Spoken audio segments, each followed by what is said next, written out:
Hello बच्चों, आज हम समझेंगे कि सीपीयू, रैम, रोम और सेकेंडरी मेमोरी। जैसा कि आपको पता है कि चैप्टर हमारा कौन सा चल रहा है, मेमोरी चैप्टर। मेमोरी के अंदर कितने टाइप की कैटेगरीज हैं?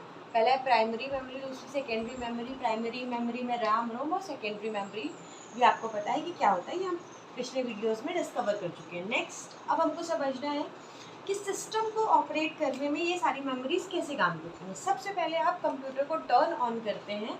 टर्न ऑन करते ही प्रोसेस जो होती है उसका नाम है पोस्ट।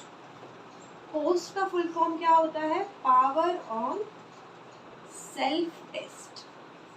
सबसे पहली प्रोसेस क्या है? पोस्ट। इसका पूरा नाम क्या है? Power on self test.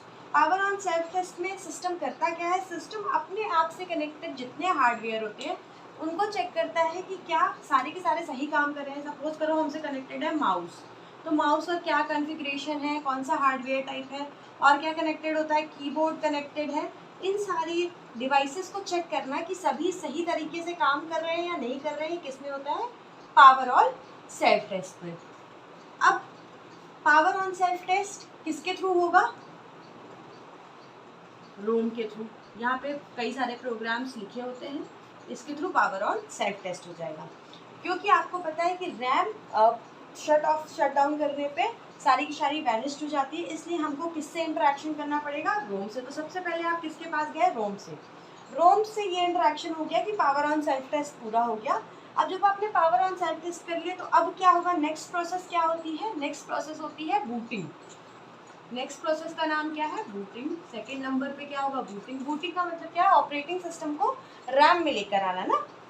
Through booting ही आपका ऑपरेटिंग सिस्टम पिक्चर में आता है। सेकेंडरी मेमोरी में क्या स्टोर होता है? ओएस। जब पावर ऑन सेल्फ टेस्ट हो गया, इसके बाद ये ओएस जो है कहाँ चला जाएगा? रैम में। और रैम के पास ओएस का काम चालू। रैम करता क्या है? करंट रनिंग प्रोग्राम्स को एग्जीक्यूट करता है ना। तो करंट ओएस से अगर आपको काम लेना है तो उसको रैम में लाना पड़ेगा, तभी हो पाएगा।